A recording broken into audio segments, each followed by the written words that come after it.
Saline qui ont maintenant sur la préparation de Tesla. Ah, je me souviens de la Saline S7. Quelle incroyable voiture, hein, ça.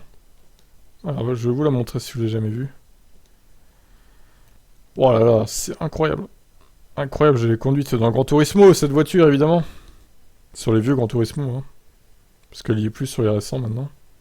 Pour mieux comprendre son histoire, Saline, une société californienne fondée par l'ancien pilote de course Steven Saline en 83, a connu un certain succès dans les années 90 et début 2000, en développant des Ford Mustang, en relation directe avec l'Oval Bleu.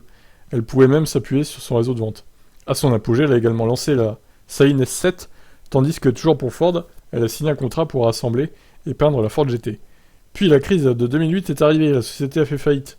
Elle est revenue sur le marché peu après sous le nom de Saline Automotive, grâce au soutien d'un fonds d'investissement, et a annoncé divers projets, qui n'ont jamais vu le jour. Parmi les initiatives les plus intéressantes, citons la Saline Tesla Fork 16, une Model S élaborée destinée à une clientèle particulièrement exigeante. Les objectifs sont élevés, tout comme les attentes du marché, mais après sa présentation à Pebble Beach en 2014, Saline n'a livré que quelques exemplaires de la Fork 16, et bien qu'elle ait également annoncé une collaboration officielle avec Tesla, elle n'a pas réussi à faire décoller la production. Ah ouais, ça je savais pas qu'ils s'étaient associés déjà avec Tesla. En conséquence, la société connaît de nouveaux problèmes financiers. Ses actions perdent en valeur, au point que la SEC retire les actions du marché et ouvre une enquête. En 2019, Saline a tenté de sauver ce qui pouvait l'être en concluant un partenariat avec un constructeur chinois aboutissant à la présentation de la Saline S1. Que voici du coup. J'avais jamais entendu parler non plus de cette voiture. Et apparemment, c'était un bide. Pourtant, elle était assez jolie. Bon, elle était thermique, hein, par contre, évidemment. Mais il faut qu'il se lance dans l'électrique, tout simplement. Donc on y arrive. Aujourd'hui, en 2022, Saline tente à nouveau de retrouver sa gloire d'antan.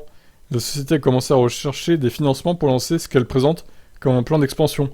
Si certains investisseurs ont perdu confiance dans la marque, d'autres, toujours attirés par l'attrait de la S7, et d'autres voitures fabriquées dans le passé, veulent croire que c'est la bonne. Steven Saline a l'intention de recommencer avec la Tesla Fork 16, mais pour relancer sérieusement le projet, il a besoin de 20 millions de dollars. Pour réunir ça, il a lancé une sorte de campagne géante de crowdfunding, dans laquelle il recherche des personnes prêtes à parier sur la renaissance de la marque en investissant 500 dollars. La promesse, la naissance d'une division Saline Signature Cars, qui en plus de la Model S, s'occuperait des Ford Mustang, comme par le passé. Alors des Mustang électriques ou des thermiques du coup. L'entreprise serait également déjà au travail sur un tout nouveau Saline Bronco. Nous verrons bien. Bon, ça c'était la Tesla Model S Force 16. J'ai jamais entendu parler de ça. Elle est pas mal, hein, en vrai. Restylée un peu là. C'est dommage qu'ils aient arrêté parce qu'il y avait une bonne idée, je trouve. Bon, ça c'est la Model S d'origine, hein, évidemment. Ouais, elle était pas mal, franchement. Il y avait du potentiel. C'est dommage que ça n'ait pas marché au final. Bah écoutez, j'en ai appris pas mal là, parce que je ne savais pas que Saline avait travaillé avec Tesla par le passé, et qui donc cherche à travailler à nouveau avec Tesla, et qui cherche un peu à renaître de leurs cendres, finalement. Voilà pour ce moment d'histoire. Ciao ciao.